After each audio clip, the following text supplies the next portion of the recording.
Je vous salue partout, je vous salue partout où vous êtes. Recevez mes salutations. C'est votre frère et la relecture macroscopique. Je suis là pour mon message hebdomadaire. Je suis là pour continuer le message que j'ai commencé il y a une semaine. Je suis là, mon frère, mes frères, mes soeurs, mes aînés. Recevez une fois encore mes salutations. Donc, nous sommes là pour le message. Nous sommes là pour la deuxième partie du message. Le Dieu imposé, ce ne serait qu'un Dieu inventé, un égrégore qui ne dit pas son nom. Voilà le thème du message que j'ai entamé depuis une semaine et je suis là pour la deuxième partie. Donc, mes frères, mes soeurs, je vous invite à partager le message, à liker et à laisser vos commentaires. C'est très important parce que les commentaires peuvent nous aider et peuvent aussi provoquer un autre sujet, un autre message. Donc, je suis là, la relecture macroscopique, réaccueille la relecture macroscopique. Ce dimanche, oui, nous sommes là de nouveau encore pour la continuité et pour aller à la profondeur du message. Donc, je rappelle encore le titre, l'intitulé d'aujourd'hui. Le Dieu imposé ne serait qu'un Dieu inventé, un égrégore qui ne dit pas son nom. Donc la première partie de ce message était consacrée au Dieu imposé, dont j'ai expliqué pourquoi on parle de Dieu imposé. Dieu imposé, c'est un Dieu qu'on a délibérément imposé au peuple. On a ventilé dans la mémoire, dans l'esprit des gens pour qu'ils continuent ou bien qu'ils se connectent à ce Dieu. Donc un Dieu imposé ne serait qu'un Dieu inventé parce qu'un Dieu normalement doit être un élément de la nature et c'est les éléments de la nature qui nous permettent de vivre et ces éléments de nature sont des divinités. Donc si on va imposer un élément de la nature à un être, non, c'est impossible. Donc mes frères, mes soeurs, c'est pas la force, c'est pas la guerre, c'est pas les édits, c'est pas les lois absolues on a imposées et à travers ces lois, un Dieu fantôme a vu le jour. Donc mes frères, mes soeurs, le Dieu imposé ne serait qu'un Dieu inventé, un égrégore qui ne dit pas son nom. Donc aujourd'hui, c'est la deuxième partie et vous savez que nous avons toujours des versets bibliques qui sont des versets socles, des versets canaux quelquefois pour le message. C'est les versets qui nous permettent de connaître et d'aller doucement dans le message sans avoir heurté à quelque chose. Donc, aujourd'hui, j'ai encore quelques passages bibliques que je vais vous livrer. Donc, le premier passage est tiré de Psaume et le deuxième est tiré de Genèse. Et puis, j'ai couplé ça, Genèse 1, verset 26 et Genèse 11, verset 7. Donc, c'est les deux premiers. Non, le premier, c'est le psaume 82. Le deuxième, c'est Genèse 1, verset 26 et Genèse 11, verset 7. Le troisième passage biblique est 1 Corinthiens 8, verset 4 à 6. Et je lis aussi 1 Corinthiens 10, verset 20. Donc, c'est les trois passages bibliques que j'ai retenus pour le message d'aujourd'hui. Donc, mes frères, mes soeurs, sans plus tarder, je vais passer à la lecture de ces passages bibliques. Psaume 82, verset 1 et verset 6. Dieu se tient dans l'assemblée de Dieu. Il juge au milieu des dieux. Donc, je laisse le verset 6. Donc, je continue. Genèse 11, verset 26, c'est le deuxième, c'est le deuxième passage biblique. Ça englobe deux passages bibliques. Donc, plutôt le deuxième passage biblique, ça englobe déjà deux versets encore. Donc, je parle de Genèse 1, verset 26 et Genèse 11, verset 7. Donc, Genèse 1, verset 26, puis Dieu dit, faisons l'homme à notre image, selon notre ressemblance, et qu'il domine sur les poissons de la mer, sur les oiseaux du ciel, sur le bétail, sur toute la terre et sur tous les reptiles qui rampent sur la terre. Genèse 11, verset 7. Allons, descendons et là confondons leur langage afin qu'ils n'entendent plus la langue les uns les autres. Donc le troisième passage biblique aussi est englobé en deux. Donc 1 Corinthiens 8, verset 4 à 6. Pour ce qui est donc de manger des viandes sacrifiées aux idoles, nous savons qu'il n'y a point d'idole dans le monde et qu'il n'y a qu'un seul Dieu plutôt, qu'il n'y a qu'un seul Dieu. Car s'il y a des êtres qui sont appelés Dieu, soit dans le ciel, soit sur la terre, comme il existe réellement plusieurs dieux et plusieurs seigneurs. Néanmoins, pour nous, il n'y a qu'un seul Dieu, le Père, de qui viennent toutes choses et pour qui nous sommes, et un seul Seigneur, Jésus-Christ, par qui sont toutes choses et par qui nous sommes. Le deuxième qui l'accompagne, c'est 1 Corinthiens 10, verset 20. Je dis que ce qu'on sacrifie, on le sacrifie à des démons et non à Dieu. Or, je ne veux pas que vous soyez en communion avec les démons. Voilà les trois passages bibliques qui vont nous amener un peu dans l'intérieur de ce message. Donc, je vais faire un petit commentaire sur ces passages bibliques. Donc, Psaume 82, verset 1. Dieu se tient dans l'assemblée de Dieu. Il juge au milieu des dieux. Et voilà. Donc, ici, Dieu se tient dans l'assemblée de Dieu. Donc, s'il y a une assemblée, l'assemblée est constituée par un certain groupe de quelque chose, d'une personne, de quoi, je ne sais pas. Donc, ici, ils ont pris et ils ont fait sciemment écrit Dieu au singulier, assemblée de Dieu, en écrivant ça au singulier. Alors que quand on parle d'une assemblée de, donc de là avec le nom qui le suit est toujours au pluriel, mais ici on a imposé que ça soit au singulier. Donc c'est pour faire entorse à l'intelligence, entorse à la compréhension, donc et pour émettre une autre idée. Mais ils ne sont pas loin. Il dit ici que il juge, le Dieu juge au milieu des dieux. Donc si l'assemblée si Dieu se tient dans l'assemblée, ça doit être les assemblées de Dieu, les dieux, et le Dieu se tient au milieu. Donc, le singulier qu'on met ici ne doit pas être là. Voilà, donc, Dieu est dans l'assemblée de Dieu. Donc, on nous a dit que Dieu est unique.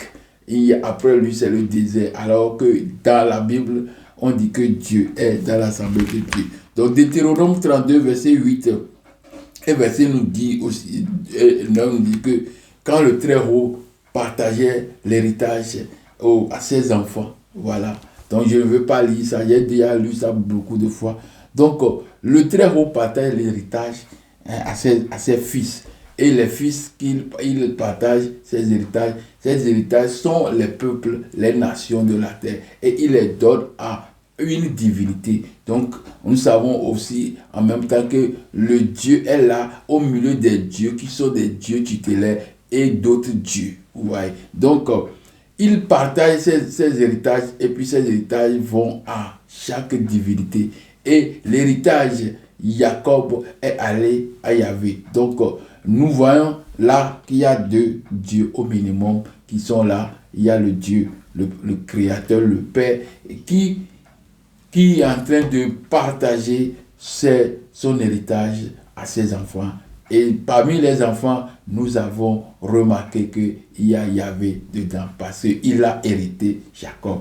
Donc tout ça là, ce sont des petites explications de montage qu'on a déjà démonté à travers les messages. Donc je continue.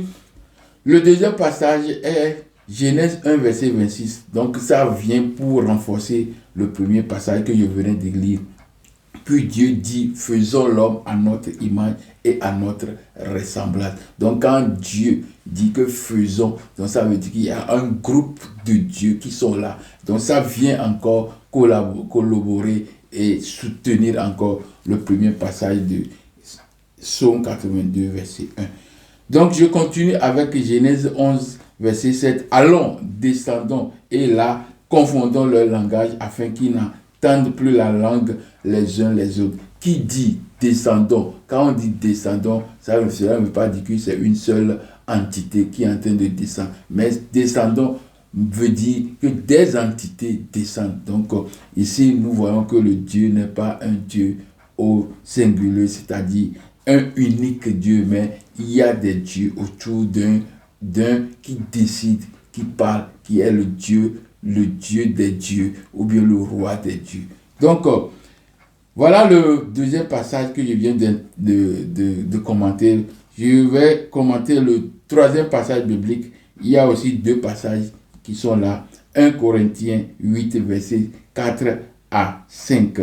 Pour ce qui est donc de manger des viandes sacrifiées aux idoles, nous savons qu'il n'y a point d'idole dans le monde, qu'il n'y a qu'un seul Dieu. Donc ici, on nous dit qu'il n'y a pas d'idole, il n'y a rien du tout, il y a seulement un seul Dieu. Donc ce qui va en contradiction au verset que je venais, les trois passages bibliques que je vous ai expliqués. Donc ce verset vient contredire qu'il y a un seul Dieu unique. Car s'il y a des êtres, parce qu'ils ont concédé qu'il y a vraiment des êtres qui sont appelés Dieu, soit dans le ciel, soit sur la terre, comme il existe plusieurs dieux et plusieurs seigneurs, comme il existe réellement, parce qu'on a encore appuyé pour dire que réellement ça existe. Mais néanmoins, pour nous, je lis le verset 6, néanmoins pour nous, il n'y a qu'un seul Dieu, le Père de qui viennent toutes choses et pour qui nous sommes.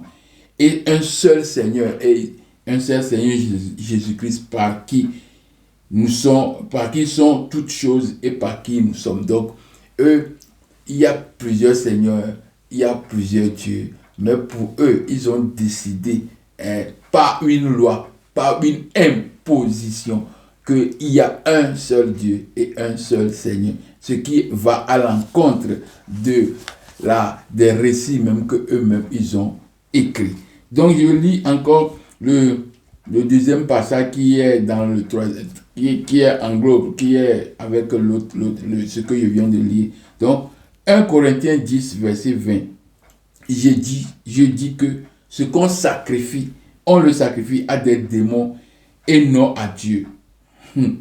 Or, je ne veux pas que vous soyez en communion avec les démons. Donc, pour eux, il y a un seul Dieu. Et tout ce qu'on va faire à un autre, l'autre là n'existe plus. S'il existe un démon, il ne peut pas venir être en égal avec le Dieu Yahvé. Non, ils ont refusé. Donc, c'est eux qui ont pris une charge comme ça et posé sur leur Dieu pour dire qu'il est le seul vrai Dieu. Après lui, c'est le désert. Les autres sont des idoles, les autres sont des démons. Et il parle ici de sacrifice. Alors que je dis que ce qu'on sacrifie, on le sacrifie à des démons. Dans la Bible, l'Ancien Testament jusqu'au Nouveau Testament, c'est le sacrifice. Donc on a fait beaucoup de sacrifices à qui? À Dieu. Il se dit qu'il est le Dieu créateur. Et lui, il mérite des sacrifices. Et il dit que et maintenant dans le Nouveau Testament, on dit qu'on a sacrifié Jésus. Vous comprenez? Donc le Dieu qui est et qui ne change pas, c'est lui qui accepte encore le sacrifice de l'homme, un humain, avec le sang. Vous comprenez? Donc, tout ça là, il faut essayer d'aller, de se démarquer un peu pour comprendre toutes ces choses, parce que ça là, c'est pour infecter l'intelligence de l'homme, c'est pour lui enlever son droit et son devoir et sa puissance. Voilà. Donc ces passages bibliques comme ça, c'est pour étourdir, pour vider l'homme. L'homme qui est Dieu. Dans Jean 10, verset 34, Jésus dit que vous ne savez pas que vous êtes des dieux. Donc nous sommes des dieux. Et si nous sommes des dieux, notre Père doit être Dieu. Donc un Père qui est Père des hommes, Dieu, on doit avoir un Dieu. Ça doit être un Dieu tutélaire. C'est pourquoi Dieu distribue ou bien partageait l'héritage à ses fils Dieu. et il leur donnait les nations constituées des hommes qui sont aussi des dieux à ces dieux. C'est comme ça se passe. Donc, le sacrifice est accepté par leur Dieu et les autres, quand on fait sacrifice, on fait le sacrifice aux démons. Donc, c'est une contradiction aberrante. C'est une imposition pour éliminer les dieux qui existent. Donc, mes frères, mes sœurs, nous sommes là dans le message, c'est la deuxième partie. Et cette deuxième partie, nous savons que tout le message est subdivisé en 4 parties. Donc, le premier point que j'ai attaqué la semaine passée, qui est le Dieu imposé. Je vais lire le titre et la partie là. Comment un Dieu peut-il être imposé? Quelles sont les différentes circonstances ou bien les différentes circonstances qui peuvent permettre cette entorse, cette forfaiture, dans le mécanisme qui leur ont permis d'imposer un Dieu comme ça. Donc, j'ai déjà donné donné certains éléments qui constituent le mécanisme pour imposer un Dieu. C'est la guerre, la force, les édits, les lois, etc., la ruse, la pauvreté, tout ça là, c'est ça qui permet d'imposer un Dieu à un individu. Donc, si vous êtes dans les lacs et votre Dieu est le Dieu Mamiwata, comment on peut venir vous imposer un Dieu, un génie de la forêt, ou bien par exemple un Dieu du désert? Donc, vous n'avez pas une relation avec ce Dieu. Vous n'êtes pas les enfants d'un Dieu du désert. Vous êtes des enfants de Dieu des eaux, des lacs. Donc, vous habitez à côté des lacs. Donc, vous recevez beaucoup plus de protection des lacs là que du désert. Donc, c'est l'imposition qui amène à faire ce geste, imposer une autre divinité à un autre. Donc, voilà, j'ai expliqué l'imposition, comment on a imposé le Dieu à un autre. Maintenant, ce message, la deuxième partie, c'est le Dieu inventé. Oui, parce que quand on impose un Dieu, ça veut dire qu'on a inventé le Dieu là. Si ça, le Dieu là n'est pas conforme aux critères de divin, alors c'est une invention. Donc aujourd'hui, notre étude va se charger de répondre ou bien d'éclairer le pourquoi je dis que le Dieu imposé est un Dieu inventé, c'est un nouveau Dieu. Donc on va expliquer pourquoi on dit que c'est un nouveau Dieu.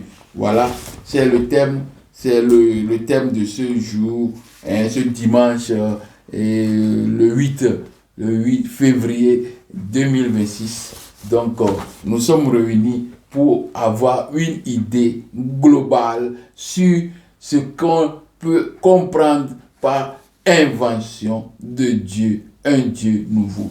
Donc, aujourd'hui, nous allons continuer la deuxième partie. Oui, la deuxième partie du message. Nous allons continuer la deuxième partie. Et ce message qui coïncide exactement au deuxième point du message. Ce point est le Dieu inventé est un nouveau Dieu. Le Dieu inventé, le Dieu imposé est un Dieu inventé et c'est un nouveau Dieu. Pourquoi un Dieu imposé ne serait un Dieu imposé ne serait qu'un Dieu inventé? La réponse à cette question, qui s'apparente à une affirmation, nous sera donnée par cette deuxième partie que nous abordons dans ce deuxième point.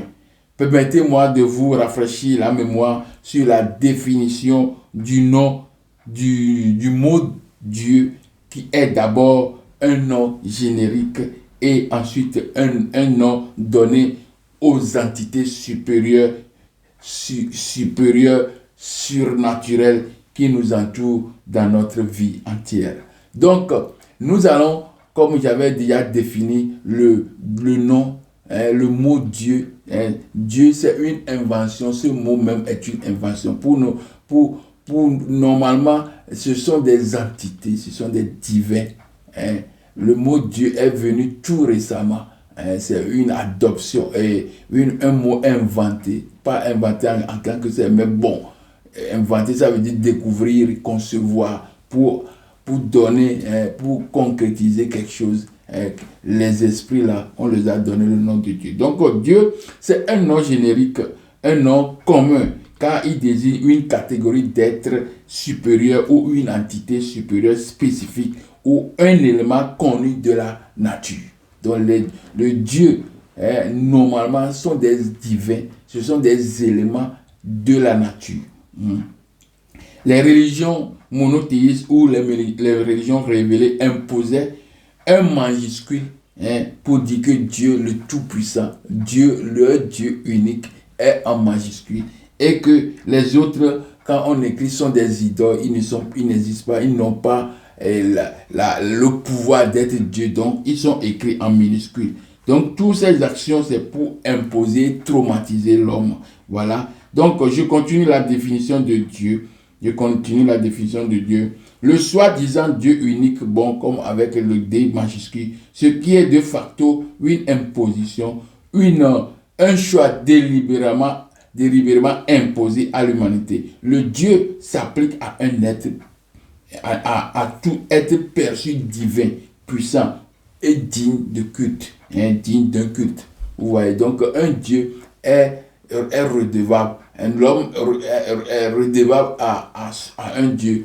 Et l'homme doit faire un culte à un Dieu, une divinité. Parce que ces divins, ce sont les esprits. Ils sont quand même des esprits. Mais pourquoi esprits? Parce qu'ils sont d'abord matériels.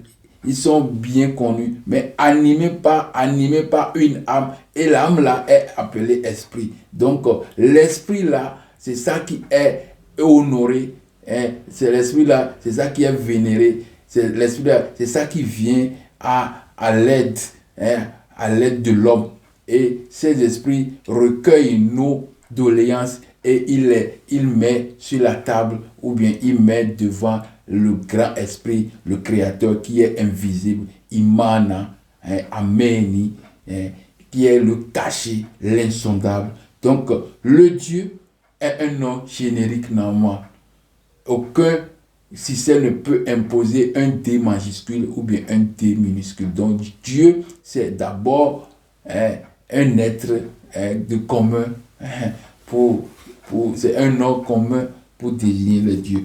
Donc nous allons aussi essayer de voir, de rappeler encore, ou bien de faire un rappel sur la question de la définition de inventer. Inventer, c'est initialement l'action de trouver ou de découvrir avant d'évoluer vers la création de quelque chose de nouveau. Du latin inventio, action de trouver, de découvrir, ou faculté de créer, ou faculté de tomber sur quelque chose de nouveau. C'est créer, c'est concevoir ou trouver quelque chose de nouveau qui n'existait pas auparavant en utilisant son imagination, son intelligence.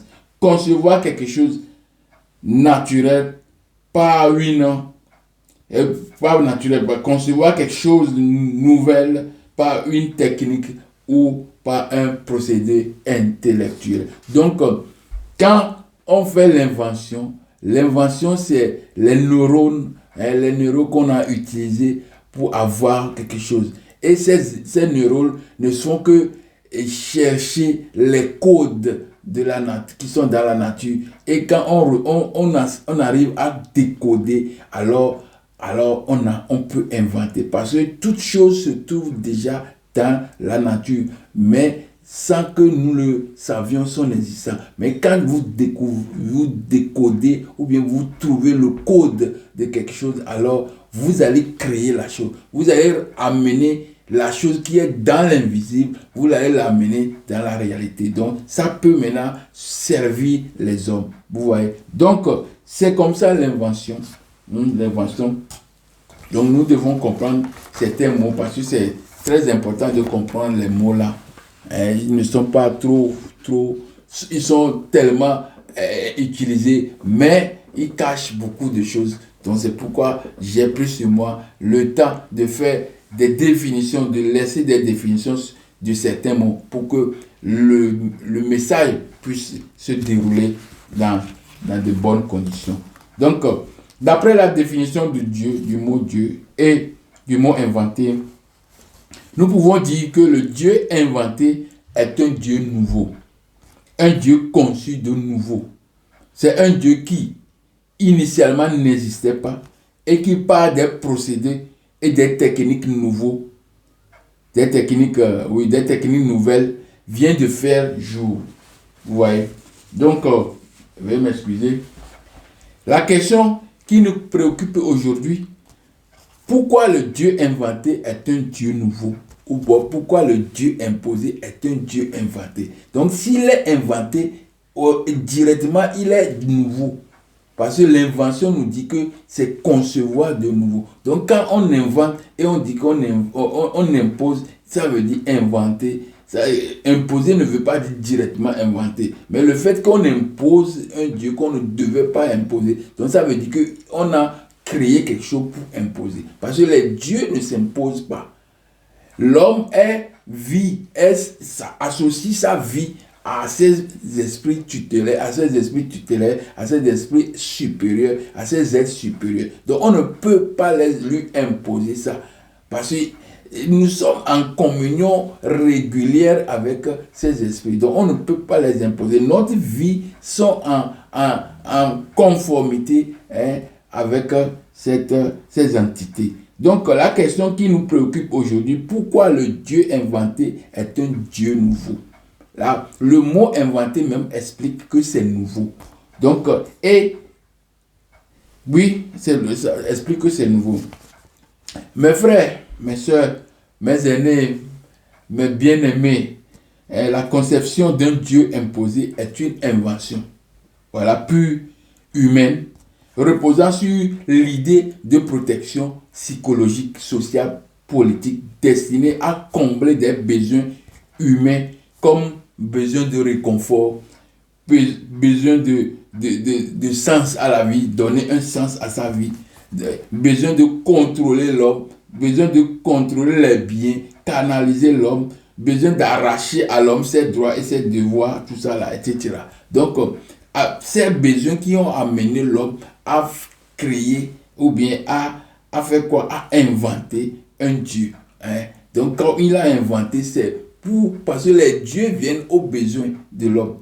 Ils sont toujours là à nos côtés pour intervenir. Donc quand on crée un Dieu, c'est dans le même besoin. C'est pour venir encore au secours de l'homme. Mais quand on crée le Dieu, ce Dieu-là n'est pas un vrai Dieu. C'est une création. C'est une invention. C'est un égrégore, parce que le troisième point est constitué va traiter le thème égrégore. Donc, tout ça là, ça fait partie de la connaissance, de la connaissance du Dieu, le réel, le Dieu, l'élément de la nature. Donc, l'existence de Dieu est initialement plutôt lié aux besoins précis de l'homme. L'existence de Dieu est liée toujours à un besoin précis de l'homme. L'homme a besoin de l'air, l'homme a besoin du vent. Quand il fait chaud, l'homme n'en peut plus, donc il a besoin du vent. Le vent vient au secours de l'homme. L'air que nous respirons vient au secours de l'homme. Le feu, qui quelquefois qui peut faire du mal, vient au secours de l'homme. Quand toutes les machines, tout ce qui peut bouger, il est animé par une énergie. Et l'énergie, c'est le feu. L'énergie, quand on parle d'énergie, c'est le feu. Le fait que la chose produit quelque chose, une chaleur qui fait mouvoir la chose, donc c'est l'énergie. Donc c'est le feu, la lumière. Tout ça là font bouger. Et même le vent peut servir d'énergie parce qu'en lui, il y a le mouvement. Donc le mouvement déjà implique qu'il y a une présence d'énergie. Vous voyez? Donc les choses là sont très importantes pour comprendre le message dans lequel nous sommes aujourd'hui. Le Dieu ou les dieux viennent pour expliquer le fonctionnement. Parce que l'homme a accepté les divins dans sa vie. C'est juste pour avoir une explication de comment la nature, l'humanité, elle fonctionne. Donc, le Dieu, bon, je continue avec ma lecture. Le Dieu ou les dieux viennent pour expliquer le fonctionnement des différents éléments de la nature. C'est pourquoi le Dieu unique est insondable, est caché, et de surcroît invisible. Mais les divins autour de lui, comme Psaume 82, Dieu se tient dans l'assemblée des dieux. Faisons l'homme à notre image et à notre ressemblance. Donc, le Dieu unique, normalement, est invisible. Le créateur, l'énergie qui a produit la création, la lumière suffisante qui s'est dégagée pour créer toute espèce, toute chose qui existe sur cette terre, cette énergie-là est cachée. C'est pourquoi on dit Imana, Améni. C'est caché. Donc, et de surcroît invisible. Parce qu'il n'est pas visible. Mais les divins autour de lui sont visibles. Le vent visible, l'air visible, l'eau visible, la terre visible, le ciel visible, les nuages visibles, les planètes visibles. Même si ce n'est pas visible pour nous directement, avec des machines, on peut le voir, donc c'est visible. Donc tous ces divins sont visibles. Et en eux, ils possèdent une âme, un esprit, des fréquences qui sont invisibles à l'œil nu, mais ils agissent. Donc, ces divins sont visibles, sont invisibles, matériels, c'est-à-dire les éléments de la nature sont bel et bien connus. Tous les éléments de la nature. Quand on parle de volcan, on connaît volcan. Quand on parle des forêts, on connaît forêt. Quand on parle des eaux, on connaît des eaux. Quand on parle de rivières, les lacs, les étangs, tout est connu. Donc, si il y a une relation que l'homme doit entretenir avec tous ces éléments, alors il doit connaître ces éléments. C'est pourquoi le Dieu lui-même dit que il est invisible, mais sa visibilité se fait voir à travers la nature, la création. Vous voyez? Donc, toute chose qui existe dans cette nature est divine. Donc, je continue. Le Dieu unique est insondable et caché, du surcroît invisible. Mais les divins autour de lui sont visibles et invisibles, matériels, c'est-à-dire les éléments de la nature sont bien connus. Ils sont quoi? L'air, le vent, l'eau. Quand on parle de l'eau, nous parlons de la mer, nous parlons des rivières, des grands lacs, des grands fleuves, etc. Si on parle de la terre, nous parlons de la terre avec tout ce qui renferme. Nous parlons le feu aussi, le ciel, la végétation. On parle du soleil, la lune. Tout ça, ce sont les éléments qui existent dans la nature et qui sont des divins. Dans les planètes, nous avons Vénus, Mars, Pluton, Jupiter, Saturne, Neptune, etc. Toutes ces planètes sont des divins, sont animés d'esprit parce qu'ils sont animés par un esprit. Donc, l'esprit qui les anime, c'est ça qui leur confère la notion de divin. Vous comprenez? Comme nous-mêmes, l'esprit nous anime. Donc, c'est pourquoi nous sommes des divins aussi.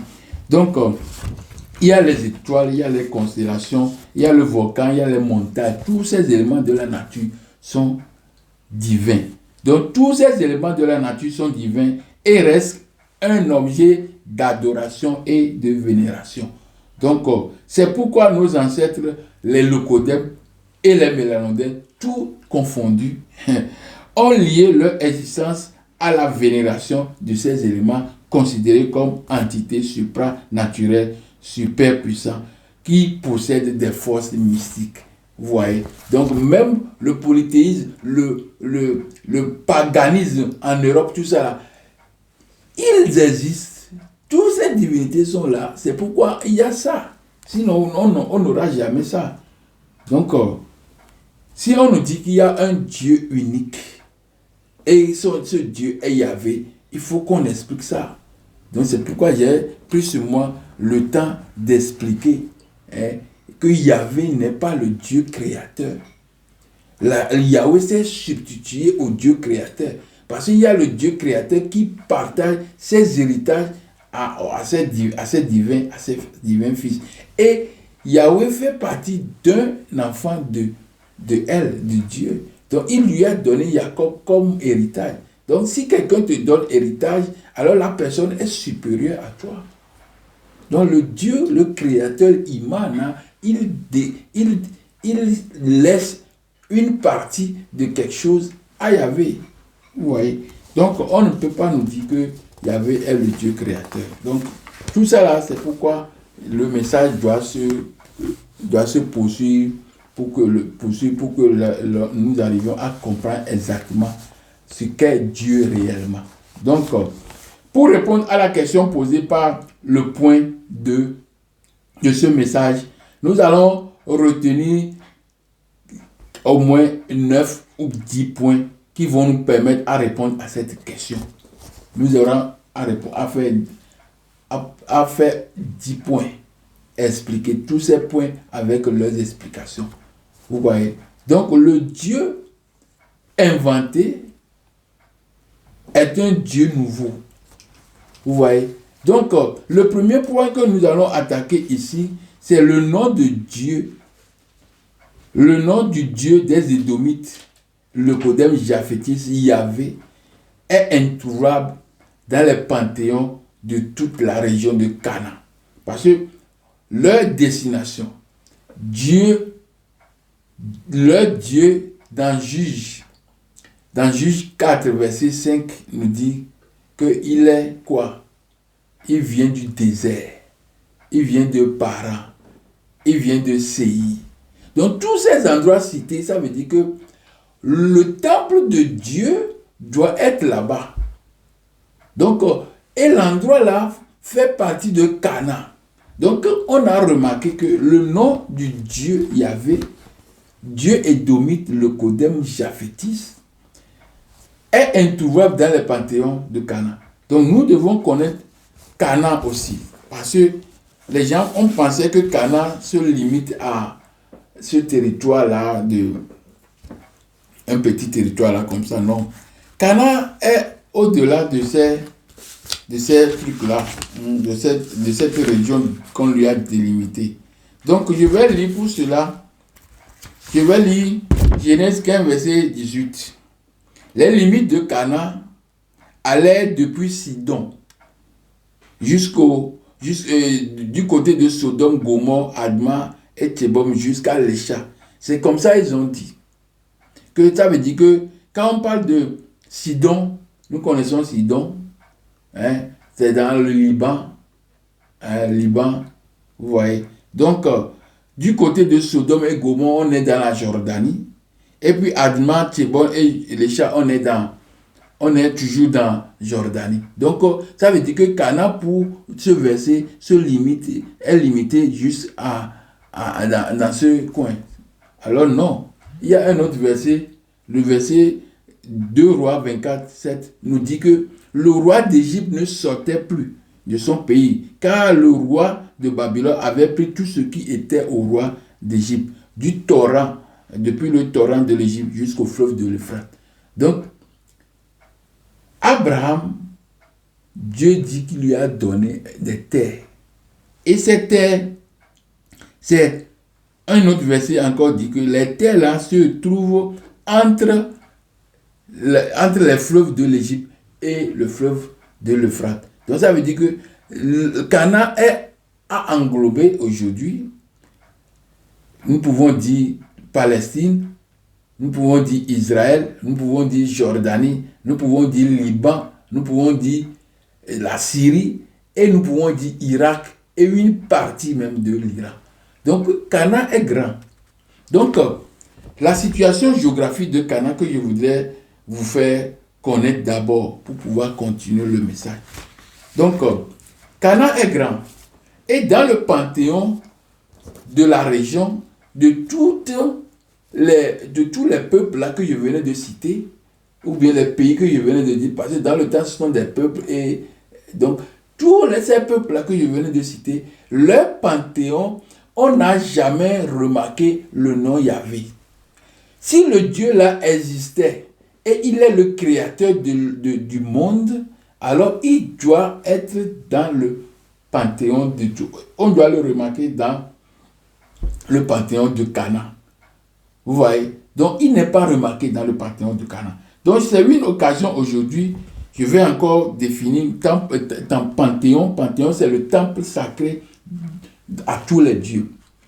Parce que nous savons que chaque région, chaque partie de terre de cet univers, chaque partie a tous les éléments de l'univers.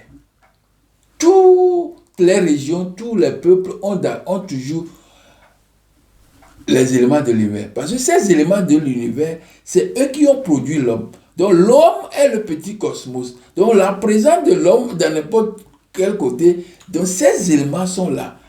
Quand nous marchons sur la terre, c'est un élément de la nature. Et c'est un divin, on l'appelle Sakpatai, Dieu de la terre. Et quand nous voyons le feu, les orages peuvent produire le feu, et les torrents peuvent produire le feu, les éclairs. Donc tout ça là sont des divins. Donc il y a ça au-dessus des têtes des gens qui se trouvent dans une région donnée. Quand nous parlons de l'air, le vent, les 4 vents des cieux, tout ça là, chaque nation possède ces 4 vents. Donc, dans leur panthéon, ils ont toujours le nom de toutes ces divinités, tous ces éléments de la nature qu'ils incarnent dans un symbole ou bien dans quelque chose qu'on appelle Dieu. Donc, ils ont ça. Donc, dans chaque panthéon, on a tous les dieux. Donc, quand nous prenons le panthéon cananéen, nous avons le Dieu suprême, c'est Elle. C'est pourquoi même dans les noms que portaient les enfants d'Israël, tout ça là, sont Elle. Et les enfants d'Israël là, ne sont même pas des enfants, ils ne sont pas des Édomites, non. Les Édomites sont les enfants de Saül et ce sont des roux. La Bible vous a dit ça, que c'est roux. Roux, ça veut dire que clair, pâle, décoloré. Vous voyez, c'est ça qu'on appelle Japhétis. Donc, c'était bien clair dedans. Vous voyez. Donc, dans le panthéon cananéen, nous avons Elle et avec sa parraine Asherah, mère de Dieu. Vous voyez. Donc, parce qu'il y a toujours couple, il y a mère de Dieu. Donc, il y a aussi des autres dieux. Nous avons Asherah, nous avons plutôt Baal, qui est le dieu d'orage, dieu de la fertilité, dieu agré. Et dans la région, tous les panthéons ont soit Baal ou bien soit Hadad. Donc, les deux noms-là, ça, c'est le nom d'un seul élément de la nature. Vous voyez? Donc, nous avons Anat, c'est Dieu de la guerre, Dieu de l'amour. Donc, nous avons les planètes qui portent aussi, planète Mars et planète Vénus, qui sont trucs d'amour et puis de guerre. Mars, c'est la guerre. Vous comprenez? Donc, Anat ici, c'est la représentation, c'est le Dieu, les divins, les éléments là, qu'on a seulement attribué le nom Anat. D'autres vont donner un autre nom à Mars, Dieu de guerre. Vous voyez? Donc, il y a aussi Astarté, qui est fertilité, Dieu des étoiles. Il y a aussi Mo qui veut dire Dieu de la mort, Dieu de la sécheresse, parce que la sécheresse amène à la mort. Vous voyez? Nous avons Yam, Dieu de la mer, le Léviathan, qu'on a dit dans la Bible, c'est Yam. Il y a ça, le Dieu des grands eaux. Et puis nous avons Dagon, dans le panthéon cananéen. Vous voyez? Et les panthéons babyloniens, on dit que le panthéon babylonien hérite de la tradition assyro-akkadienne. Ils sont polythéistes. Donc, quand il y a des divinités, on dit polythéisme. Mais le polythéisme dont on parle n'est pas le polythéisme défini par les religions monothéistes. Parce qu'eux, ils se disent monothéistes, que c'est le Dieu unique. Alors que le Dieu n'est pas unique. Dans un panthéon, il y a le Dieu qui est à la tête, qui est le Dieu tutélaire. Il n'est pas encore le Dieu créateur. Même dans les panthéons, on n'a pas les dieux créateurs même. Nous avons les dieux tutélaires. Donc les dieux tutélaires sont là. Vous voyez, les dieux tutélaires sont là. Et les dieux tutélaires sont toujours avec les autres dieux. Dieu se tient dans l'assemblée des dieux. Il juge au milieu des dieux. Donc il y a un collège de divinités. Et chaque fois qu'il y a des hommes, des dieux, il faut qu'il y ait un qui contrôle. Donc on appelle ça le Dieu tutélaire. Et au-delà de ces dieux tutélaires, nous avons le Dieu suprême qu'on appelle Nechewa, qu'on appelle Atumre, qu'on appelle le Dieu invisible, Imana. Il est en haut, il est invisible. Vous voyez. Donc dans le panthéon babylonien, ce panthéon hérite de la tradition assyro-babylonienne. De la tradition assyro-babylonienne ou bien acadienne. Donc, il a en tête le dieu Marduk, dieu tutélaire. Ils sont pour la plupart associés à des astres et à des forces naturelles. Donc, les panthéons aussi, les divinités qui sont dans les panthéons sont associés aux éléments de la nature. Les éléments de la nature sont fondamentaux pour l'homme. Parce que l'homme est le produit fini de tous ces éléments ensemblés. Tous ces éléments mis ensemble, c'est ça qui produit l'homme. C'est pourquoi l'homme est un petit cosmos. Donc, dans Babylone, nous avons Dieu en nous, le Dieu du ciel. Nous avons Enlil, à Dieu de l'atmosphère. Nous avons Ea, Anki, Dieu des eaux douces. Donc, tous ces éléments sont toujours présents, mais avec un autre nom. Ça ne veut pas dire qu'ils sont différents d'un panthéon à un autre. Donc, les mêmes panthéons, c'est les mêmes dieux. Mais c'est seulement le Dieu tutélaire qui change. Parce que là où vous êtes, c'est là où le Dieu qui est beaucoup plus demandé, c'est lui qui doit être à la tête du panthéon. C'est comme ça se passe. Nous avons Ishtar. Ishtar, Nana, Inanna, on l'appelle Inanna. Inanna, c'est la mère. C'est la mère, Inanna, c'est la mère des dieux. Nous avons Shamash, c'est le dieu soleil, qui est Ra en Égypte. Nous avons Sin, nous avons Hadad, dieu d'orage. Nous avons Tiamat, déesse primordiale de la mer. Vous comprenez? Donc, il y a aussi panthéon assyrien qui ont les mêmes dieux, les mêmes divinités, c'est-à-dire les mêmes éléments de la nature. Parce qu'ils sont présents partout. C'est pourquoi il est dit, il n'y a aucune divinité sous le ciel qui n'est pas connue. Parce qu'une divinité est un élément de la nature. S'il n'est pas élément de la nature, donc il est inventé. Donc c'est le sujet de ce jour. Dieu inventé un Dieu nouveau. Parce qu'il ne répond pas aux critères d'être divin. Parce qu'un divin doit être un élément de la nature. Il peut être une planète. Il peut être une étoile. Il peut être la terre, la forêt, tout ça là. Donc c'est un élément de la nature. Donc si le Dieu doit être imposé, alors il doit être un Dieu nouveau qui n'a pas les critères d'être Dieu. Donc le panthéon assyrien aussi, c'est pareil. Il a pour le Dieu suprême, c'est-à-dire le Dieu tutélaire, Assur. On a donné le nom là à un enfant de Sem. Ouais. Alors qu'on a en même temps dit que c'est Nimrod, petit-fils de Cam, qui a créé tout ça là. Vous comprenez? Donc, si nous ne faisons pas des études approfondies, nous serons toujours dans le flou, nous serons dans le doute, et l'ennemi profite du doute. Parce qu'il sait que lui, il va vous diriger quand vous êtes dans le doute. C'est ça. Donc, les mêmes dieux sont là, les mêmes éléments de la nature sont là. Dans le panthéon syrien, c'est-à-dire araméen, Aram, c'est la Syrie. Donc nous avons Dieu, maître des cieux, Dieu de pluie et de la fertilité. C'est Baal Shamin.